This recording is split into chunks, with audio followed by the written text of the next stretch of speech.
Chapter 10 Limits and Continuity. Meaning of tends to. Suppose here x tends to a. So बोलते हैं tends to. X tends to a. A is a number.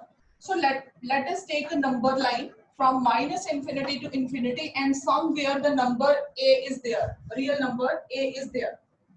X tends to a means direction may be from left to right or from right to left. So here a is divided, this number line is divided by the number a into two parts, left hand side and right hand side. If x tends to a from the left side, if x tends to a from the left side, we write x tends to a negative, means from negative side, and this limit is known as left hand limit. अगर यहाँ पे number line पे x जो है that is approaching to a की तरफ आ रहा है, ठीक है, लेकिन नेगेटिव साइड से, then we say x tends to a negative. इसका मतलब क्या है कि जो x की वैल्यू है x is equal to a minus h, उससे कम है, a से कम है x की value, and h is very close to zero. Limit h tends to zero. जो h है वो बहुत ही जीरो के क्लोज है, वेरी स्मॉल वैल्यू, पॉजिटिव है लेकिन बहुत छोटी वैल्यू है. ऐसे ही meaning of x tends to a positive का मतलब क्या है, अगेन नंबर लाइन, ठीक है, यहाँ पे माइनस इन्फिनिटी और इधर infinity, same here infinity and minus infinity, somewhere number a is there. X is approaching a positive, means from the right side x is approaching to a, like this. X is approaching to a positive. Clear? तो यहाँ पे x की value आपके पास क्या रहेगी, x approaching to a positive का मतलब है x is equal to a plus h, और लिमिट h की कितनी है, 0. Limit h tends to 0, h एक पॉजिटिव नंबर है, वेरी वेरी स्मॉल. क्लियर?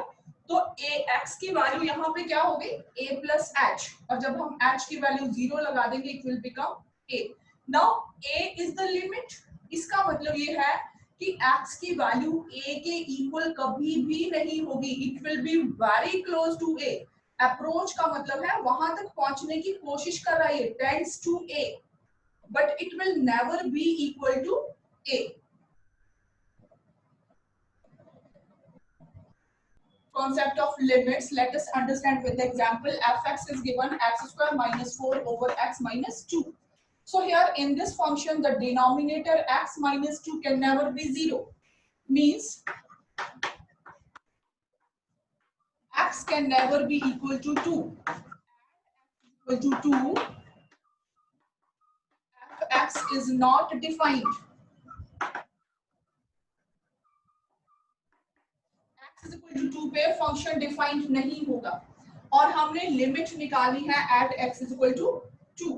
अगर आपने इसकी लिमिट निकालनी है at x tends to 2 fx, तो हम क्या करेंगे, इसमें x is equal to 2 value possible ही नहीं है, so x not equal to 2. ये कंडीशन साथ में है, is equal to limit tends to 2. fx की वैल्यू हमने यहाँ पे लिख दी x square minus 4 over x minus 2. Now we will factorize these. It will become plus 2 into x minus 2 over x minus 2. ये सिर्फ किसकी वैल्यू है, फंक्शन की वैल्यू है, और साथ में इसके हमने लिमिट भी लगानी है. तो जब आप लिमिट लगाओगे it will become limit tends to 2 x plus 2 x minus 2 over x minus 2. सिर्फ इसके फैक्टर्स बना दिए हमने.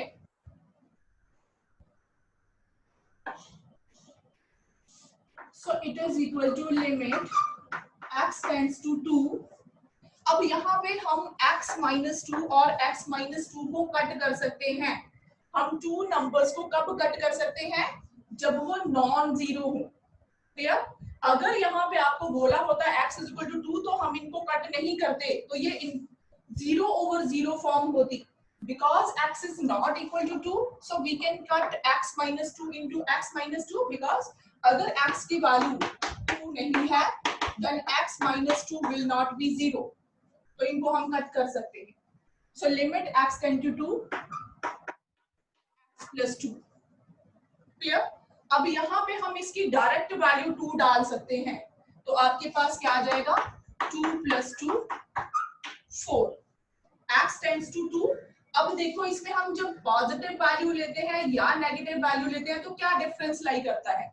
हमने पहले x टेंड टू 2 मींस हम पहले इसकी लेफ्ट हैंड लिमिट्स निकालते हैं। Left hand limit, so here limit x tends to 2 negative, x tends to 2 negative is equal to, अभी आपके पास fx की वैल्यू कट करने के बाद x प्लस 2 है, we can write it as limit x tend to 2 negative x plus 2। 2 negative का मतलब है very close to 2 but less than 2। 2 के बिल्कुल क्लोज लेकिन उससे थोड़ी सी कम वैल्यू होगी। It is only for your understanding. जब आपको ये समझ आ जाएगी, later on you can do these questions directly. Clear? अगर क्वेश्चन आता है तब आपने ऐसे नहीं करना, it is only for your understanding. तो x की वैल्यू अगर हम 2 नेगेटिव की तरफ लेते हैं, means very close to 2 but less than 2, we can take 1.9। Clear? अगर यहाँ पे हम 1.9 ले लेते हैं, उसमें 2 ऐड किया, fx की वैल्यू आपके पास कितनी आ गई? 3.9। उसके बाद अगर ये नंबर लाइन है आपके पास, हेयर द नंबर 2, हमने पॉइंट कौन सा लिया? 1.9। कौन सी तरफ होगा? इससे लेस वैल्यू है, लेफ्ट की तरफ। Suppose it is 1.9। उसके बाद इसके क्लोज जाना है आपने, तो अगली वैल्यू मैंने जो ले ली 1.99, उसके भी थोड़ा सा राइट की तरफ। 1.9 के राइट की तरफ और 2 का लेफ्ट ही रहेगा, 2 को क्रॉस नहीं करेगा। नेक्स्ट वैल्यू 1.99, जब इसमें ऐड किया 3.99। Next value again suppose here 1.999 added 3.999। तो आप क्या देख रहे हो? जैसे जैसे यहाँ पे x जो है that is going closer to 2, x की वैल्यू जैसे जैसे 2 के पास जा रही है, the value of fx is going closer to 4। ठीक है? तो हमने यहाँ पे क्या लिमिट निकाली है? 4। अगर हम इसकी दूसरी साइड लिमिट चेक करते हैं,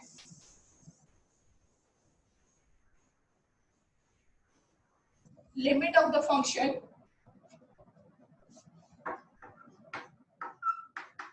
x tend to 2 positive, fx is equal to limit x tend to 2 positive. इसका मतलब वैल्यू 2 नहीं है। क्लियर? 2 से थोड़ी सी ज्यादा। सो हियर कैलकुलेशन के बाद हमने क्या लिखा था? x plus 2। अब ये कौन सी लिमिट होगी हमारे पास? Right hand limit. 2 से बड़ी वैल्यू है, इस तरफ से क्लोजर हो रही है वैल्यूज। क्लियर? तो यहाँ पे हमने सपोज दिस पॉइंट इज 2.1, 2.1 है। अब हम जब 2 को अप्रोच करेंगे तो इससे लेसर वैल्यूज आएंगी। फिर हमने टेबल बना लिया,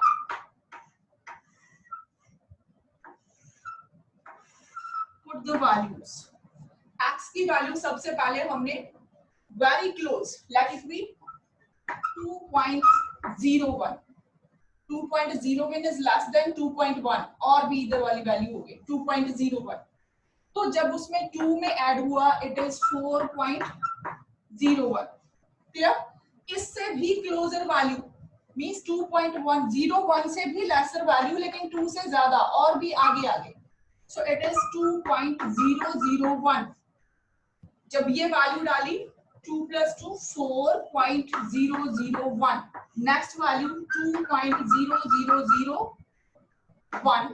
Then it will be 4.0001. Now you can see पहले 4.01 थी, फिर 4.001 थी, तो ये जो वैल्यू जैसे 2 जो है that is coming closer to 2, 2.01 है, x की वैल्यू जैसे जैसे 2 के क्लोज आ रही है, यहां से इस तरफ से जैसे जैसे 2 को अप्रोच कर रही है, value of fx that is y that is approaching the number 4 के क्लोज आ रही है. It means limit x tend to 2 positive fx is equal to limit x tend to 2 negative fx और ये वैल्यू कितनी है 4 है. क्लियर. अब यहां से कंडीशन क्या राइज करती है कि अगर left hand limit and right hand limit दोनों इक्वल हो तो उस फंक्शन की लिमिट एग्जिस्ट करती है. अगर ये दोनों लिमिट्स डिफरेंट हैं तो इस फंक्शन की लिमिट एग्जिस्ट नहीं करेगी. Clear. Now see here standard results on limit. अब ये जितने भी हमने यहाँ पे फंक्शंस लिए हैं ये सारे डिफाइंड हैं and these are not in indeterminate forms. So here limit x tend to c, the function k constant है ये is always k because constant function k can be written as k into x raised power 0. तो अगर आप यहाँ पे x की value c डालते हो it will become k into c raised power 0 that is k. So function will remain as such. Next is limit x tend to c x raised power n. अब यहाँ पे condition क्या है n should be natural number. अगर ये natural number है तो इसकी वैल्यू सिर्फ c raised power n रह जाएगी because it is defined in that case. अगर यहाँ पे पावर नेगेटिव आ जाती है then in case of n is equal to -1 what will be there? It will become x raised power -1 that is 1 over x. Then for x is equal to 0 it will not be defined. Clear. So that is why here it is written x belongs to set of natural numbers. Next is limit fx x tend to c. What is fx here? Polynomial function in real number. ठीक है. It is a polynomial function. अगर polynomial function है उसकी limit निकाल दी आपने, directly you can put the value of x as c that is fc. उसके बाद ये एक स्टैंडर्ड रिजल्ट है x raised power n minus a raised power n over x minus a limit x tends to a. इसकी value कितनी होती है n into x a raised power n minus 1 n into a raised power n minus 1. What is n here? N is any rational number. N is any rational number. Okay, there are 7 indeterminate forms. जब भी हमने limit के questions करने हैं हमने ये check करना कि इनमें से कोई फॉर्म तो नहीं आ रही. अगर वो 0/0 फॉर्म है then we cannot use direct method. अगर इस फॉर्म में आपका कोई फंक्शन है तो हमें पहले या तो उसको फैक्टराइज करना पड़ेगा या फिर some other method we have to choose. अगर 0/0 है indeterminate form, infinite over infinite है that is also indeterminate form. तो उसमें कुछ ऑपरेशंस करने पड़ते हैं. इनफिनिट माइनस इनफिनिट को आप 0 नहीं लिख सकते. क्लियर. इनफिनिट नंबर में से infinite it is not a fixed number ना, इनफाइनाइट वैल्यू है और उसमें से अगर इनफाइनाइट आप माइनस करोगे that will not be 0. 0 into infinite can never be infinite and it can never be 0. तो ये भी अनडिफाइंड है. 1 raised power infinity ये भी अनडिफाइंड है, इसको आप 1 नहीं बोल सकते. Next is 0 raised power infinity, 0 into 0. We don't know how many times we multiplied. ये भी indeterminate form है. And then infinite raised power 0. ये भी indeterminate form है. तो जब भी हम लिमिट फाइंड आउट करेंगे सबसे पहले हमने ये चेक करना कि अगर इन फॉर्म्स में है तो हमने उसको पहले चेंज करना है. क्लियर. Algebra of limits. अगर आपके पास कोई फंक्शन fx है so limit x tends to c fx l है और limit of gx at x equal to c is m. तो limit x tends to c a into fx is equal to, where a is any constant, a into limit x tends to c fx. fx की limit क्या है हमारे पास l है so it will be a into L. Similarly, if we are adding two functions, limit x tends to c fx plus gx, what will be there? Limit enter हो जाएगी, limit x tend to c fx plus limit x tend to c gx. तो दोनों की limits अलग अलग कितनी है? L plus m है. Similarly, for multiplication and division also, minus. Then limit x tend to c fx minus gx is equal to limit x tend to c fx. Then here minus limit x tends to c gx. So you have to gather two formulas. अगर plus है तो ऊपर वाला count करोगे, minus है तो नीचे वाला काउंट करोगे. Similar for multiplication, if you are multiplying two functions, then their limits will be multiplied. Limit x tends to c fx into limit x tends to c gx. That is L into m. Similarly for division, दोनों के अलग अलग limits हो जाएगी. It will be L over m. Next is number 7. Limit x tends to c 1 over fx is equal to 1 over limit x tends to c fx. So it will be 1 over L. Limit x tends to c fx whole raised power n will be equal to limit x tends to c fx then whole raised power n. That will be L raised power n. So these are the limits when we use in different functions. Limit x tends to 4, 4x plus 3 over x minus 2. Now you can see here, if we put the value of x as 4, what will be there in the denominator? 4 minus 2 will be 2. It will not be in the indeterminate form here. So here we can directly use the method. Direct method use कर सकते हैं हम यहाँ पे 4 into value of x कितनी हो गई? 4 plus 3 over 4 minus 2. So it will be 4 4s are 16 plus 3 over 2. 19 over 2. It is the answer.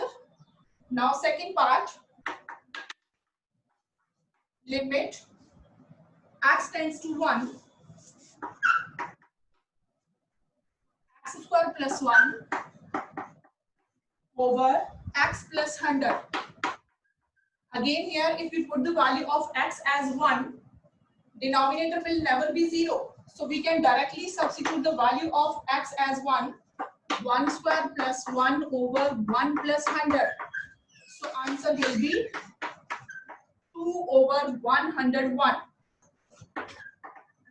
So it is very simple. इसका मतलब क्या है? X tends to 1 है, तो इसकी वैल्यू आपके पास 2 over 101 होगी. X की वैल्यू कभी भी 1 नहीं होगी, very close to 1. और ये फंक्शन की value very close to 2 over 101.